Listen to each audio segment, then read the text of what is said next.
നമ്മളിന്ന് പോകുന്നത് കണ്ണൂർ ജില്ലയിലെ ധർമ്മശാലക്കടുത്ത് മാങ്ങോട്ടുറമ്പിൽ സ്ഥിതി ചെയ്യുന്ന നീലാർകോട്ടത്തിലേക്കാണ്. കൊടുംകാട്, അതിൻ്റെ നടുവിൽ ഒരു കാവ്. ആ കാവിൽ നീലാർ ഭഗവതി എന്ന തെയ്യം കെട്ടിയാടുന്നു. ഞാൻ അവിടത്തേക്ക് എത്തുമ്പോഴേക്കും മഴ തകർത്ത് പെയ്യുന്നുണ്ടായിരുന്നു.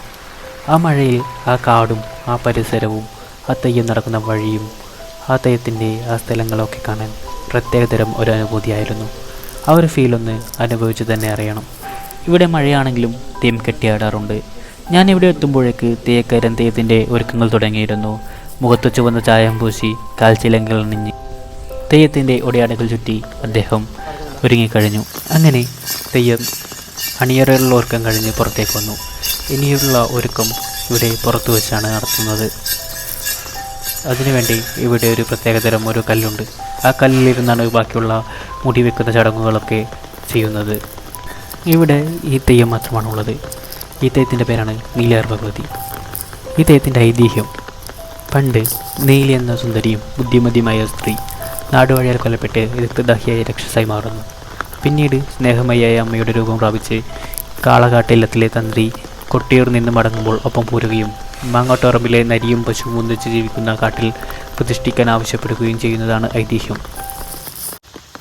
നീലാർകോട്ടത്തിനെ പറ്റിയും നീലാർകോട്ടത്തമ്മയെക്കുറിച്ചും ഒട്ടനവധി ഐതിഹ്യങ്ങളുണ്ടെങ്കിലും അതിൽ ഒന്നുകൂടി ഞാൻ പറയാം. നീലിയുടെ കഥയ്ക്ക് പഴശ്ശി ഭരണത്തോളം പഴക്കമുണ്ട്. പടയോട്ടക്കാലത്ത് മനുഷ്യബലി നൽകുന്ന ചരിത്രത്തിലും ഇതിന് പങ്കുണ്ട്.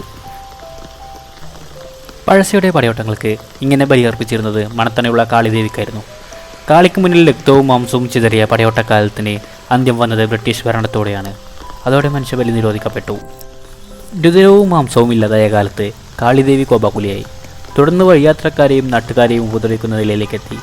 സമീപത്തെ വൈകുണ്ഠ ക്ഷേത്രത്തിന് സമീപത്തുള്ള കുളത്തിൽ വരുന്നവരെ ആക്രമിക്കുന്നത് സ്ഥിരമായി. കുളിക്കാൻ വരുന്നവർക്ക് മുന്നിൽ സുന്ദരിയായി പ്രത്യക്ഷപ്പെട്ട് എണ്ണയും താളിയും നൽകി വശീകരിക്കും. ഒടുവിൽ അവരെ കൊന്ന് രക്തപാനം ചെയ്യും. ആ ഇടക്കാണ് കൊട്ടിയൂർ മഹാദേവ ക്ഷേത്ര ദർശനം കഴിഞ്ഞ് സാക്ഷാൽ കാളഘട്ടത്തിലത്തെ തന്ത്രി അതുവഴി വന്നത്. സന്ധ്യാവന്ദനത്തിന് കുളത്തിലേക്ക് തന്ത്രി ഇറങ്ങി. വേഷം മാറിയ കാളി പതിവ് പോലെ താളിയും എണ്ണയുമായി തന്ത്രിയെ സമീപിച്ചു. എന്നാൽ കഥകളറിയാവുന്ന തന്ത്രി കാര്യം തിരിച്ചറിഞ്ഞു. എണ്ണയും താളിയും കൈനീട്ടി വാങ്ങി. എൻ്റെ അമ്മ തന്നത് അമൃത് തന്നെ എന്ന് പറഞ്ഞ് അത് കുടിച്ചു. അമ്മ എന്ന വിളിയിൽ ദേവി സംപ്രീതിയായി. ഉള്ളിലെ സംഹാരഭാവം മാതൃത്വത്തിൻ്റെ ഊഷ്മളതയിലേക്ക് മാറി. തന്ത്രി, നിന്റെ യാത്രയിൽ ഇനി ഞാനുമുണ്ട്. ഏറെ പടിഞ്ഞാറോട്ട് പോയാൽ നരിയും പശുവും മൈത്രീഭാവത്തിൽ കഴിയുന്ന ദേശമുണ്ട്. അവിടെ ഞാനിരിക്കാം. ദേവിയെ നമസ്കരിച്ച തന്ത്രി വേഗം തന്നെ യാത്രക്കൊരുങ്ങി. ഉടൻ തന്നെ മുന്നിൽ ഒരു ത്രിശൂലം പ്രത്യക്ഷപ്പെട്ടു. ദേവി ചൈതന്യമുള്ള ആ ശൂലം തന്ത്രിക്ക് മുന്നിൽ നിന്ന് ചലിക്കുവാൻ തുടങ്ങി. തന്ത്രി ശൂലവും കയ്യിലേറ്റി പടിഞ്ഞാറോട്ട് നടന്നു. ഒടുവിൽ ഇന്നത്തെ ധർമ്മശാലക്കടുത്ത് മാങ്ങോട്ടുറമ്പിൽ സ്ഥിതി ചെയ്യുന്ന ഈ കാട്ടിലാണ് എത്തിപ്പെട്ടത്. ദീർഘയാത്രയായതിനാൽ തന്ത്രി അല്പസമയം വിശ്രമിക്കാനിരുന്നു.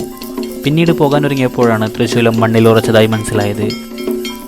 ശൂലം എടുക്കാനാവുന്നില്ലെന്ന് മനസ്സിലായ തന്ത്രി സംശയദൃഷ്ടിയോടെ ചുറ്റുപാടും പരിശോധിച്ചു.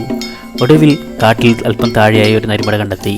അത്ഭുതമെന്ന് പറയട്ടെ, അവിടെ ഒരു പശു പ്രസവിച്ച് അതിൻ്റെ കിടാവിനോടൊപ്പം കഴിയുന്നത് കണ്ട തന്ത്രി ദേവിയുടെ അരുളപ്പാടോർത്തു.